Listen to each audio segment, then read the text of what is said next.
Assalamualaikum warahmatullahi wabarakatuh. Halo teman-teman, kembali lagi dengan saya Fadli di GS Channel atau GER Sehat Channel ya. Oh ya teman-teman, seperti biasa teman-teman, sebelum video ini dimulai, alangkah baiknya teman-teman klik tombol like, komen, dan subscribe-nya terlebih dahulu ya teman-teman, agar video ini atau channel ini lebih baik lagi ke depannya teman-teman. Oh ya teman-teman, di video kali ini yaitu tentang 10 masalah atau keluhan yang sering dialami oleh penderita GERD atau asam lambung ya, anxiety juga bisa. Ini yang part ketiganya teman-teman, lanjutannya yang kemarin. Oh ya, saya minta doanya ya teman-teman ya. Doa kalian tuh pasti mujarab ya, ampuh. Kenapa begitu? Kenapa saya minta doanya? Gini teman-teman, istri saya itu sedang sakit ya, sedang sakit flu, pilek, batuk gitu. Cuman penyakit ini kan biasanya menular teman-teman. Minta doanya semoga saya juga enggak gitu ya teman-teman ya, enggak ketularan ya. Kemarin di video part 2 itu udah ada gejala tuh teman-teman sama saya, suara saya serak gitu. Aduh, takut saya teman-teman di video kemarin, tapi sekarang alhamdulillah enggak. Nih balik lagi ya suaranya. Takut teman-teman. Kenapa takut? Ya bayangin kamu ya, ekonomi lagi seret, susah, malah didatengin penyakit gitu kan. Aduh. Dan juga sama teman-teman juga gitu ya, yang sedang sakit nih pasti ngalamin juga yang ekonomi seret itu pasti ngalami ya. Oke teman-teman, kita lanjut ke pokok pembahasan ya. Oh iya, tapi ingat ya, sebelum video ini saya lanjutkan, jangan lupa klik tombol like, komen, dan subscribe-nya. Kalau bisa di-share ya ke saudara kalian ya, atau ke akun-akun kalian juga. Biar apa? Biar yang sedang mengalami musibah ini juga dapat pengalaman atau juga mendapatkan solusinya gitu teman-teman ya. Oh ya teman-teman, siapa tahu misalkan di 10 keluhan ini tidak ada tentang yang kalian alami saat ini, coba kalian tonton yang part 2 dan part 1-nya ya. Karena apa? Karena takutnya di part 2 dan part 1 tuh masuk di situ ya. Ya, karena ada 10 teman-teman ya keluhannya. 1001 rasa itu banyak teman-teman ya. Jadi nggak bisa saya jadiin satu di satu video begitu ya. Jadi saya bagi-bagi ya. Oh ya teman-teman, untuk Mas Rengga Gaming ini kan sering ngeluh kan orangnya ya. Kalau saya lihat dari komentarnya itu, prediksi saya itu gini, perkiraan saya ini Mas Rangga Gaming ini ya, Rangga apa Arga ya, ya itu dah pokoknya ya. Beliau ini lagi ngalami yang namanya GERD, dan itu posisinya ini kayaknya nih lagi sering kambuh-kambuhan gitu ya, bahkan tiap hari katanya. Gini aja, saya kasih solusi. Kalau misalkan kakak ini tidak dapatkan solusi, coba dulu kakak itu ke dokter ya, minta cek kalau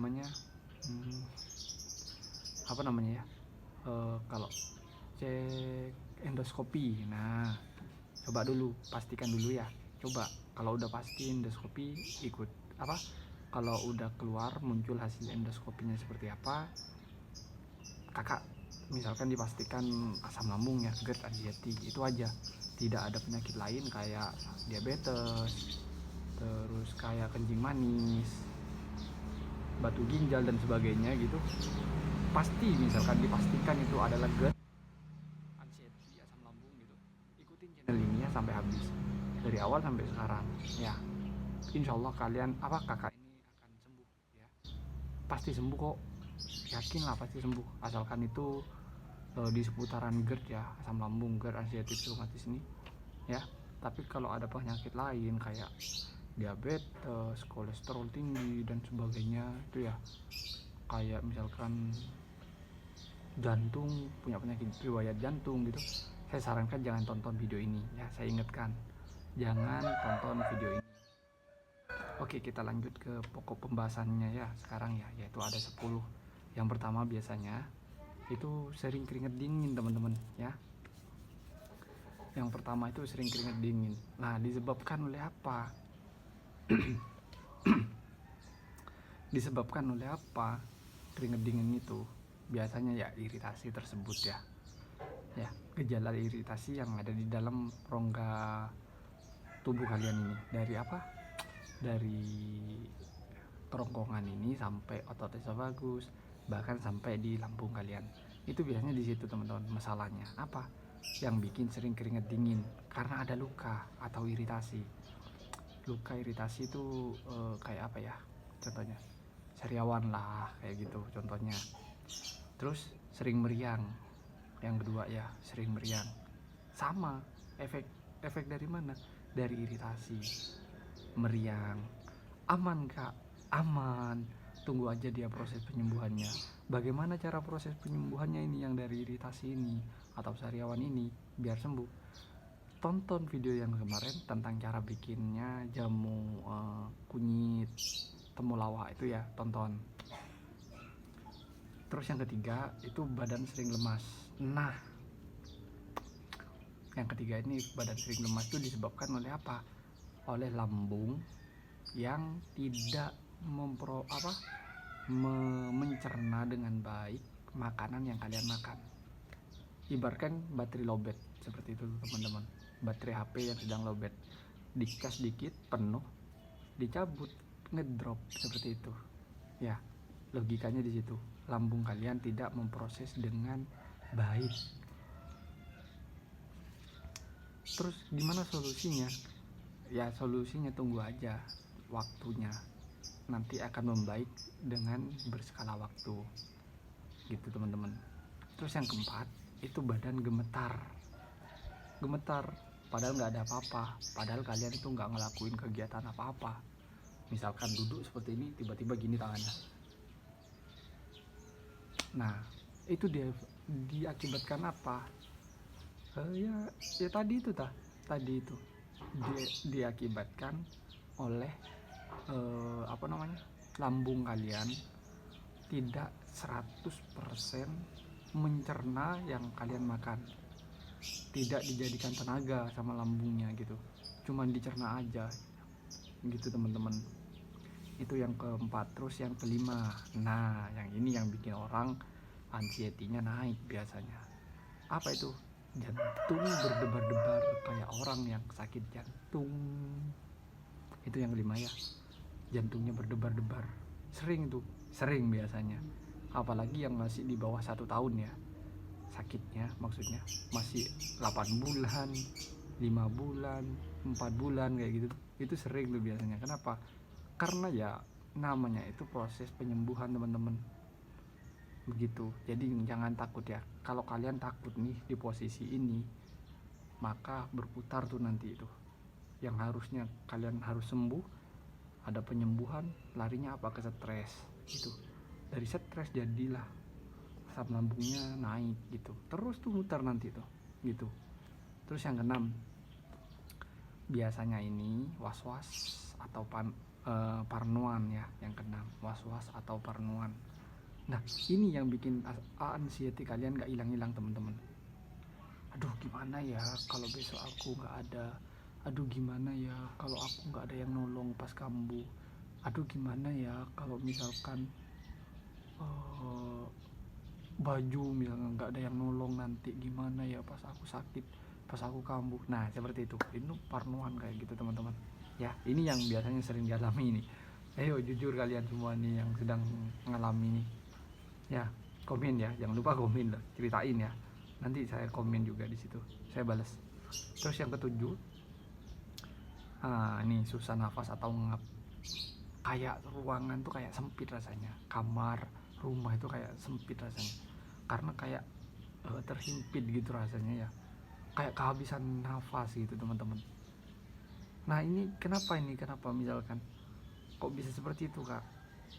Ya emang itu efeknya teman-teman, emang itu efeknya, dan kalian harus lewatin itu, wajib lewatin, bahkan harus ya, selagi kalian masih hidup itu pasti dilewati. Kenapa? Karena emang seperti itu polanya. Tapi ingat, jangan takut, pasti sembuh, pasti sehat kembali ya. Kalau misalkan susah nafas atau ngap kayak gitu, mending kalian saya saranin pakai baju yang longgar ya, longgar, kaos khususnya yang tipis tapi longgar. Bahkan jangan pakai baju lah ya, jangan pakai baju ya, pakai celana dalam aja untuk yang cowok. Kalau yang cewek ya tetap sama, tapi jangan keluar rumah ya kalau nggak pakai baju, dikira orang gila nanti kalian. Terus yang kedelapan, nah ini yang kedelapan nih, dada panas dan berat. Dada panas dan berat ini diakibatkan biasanya teman-teman yaitu cairan asam lambung naik. Solusinya apa?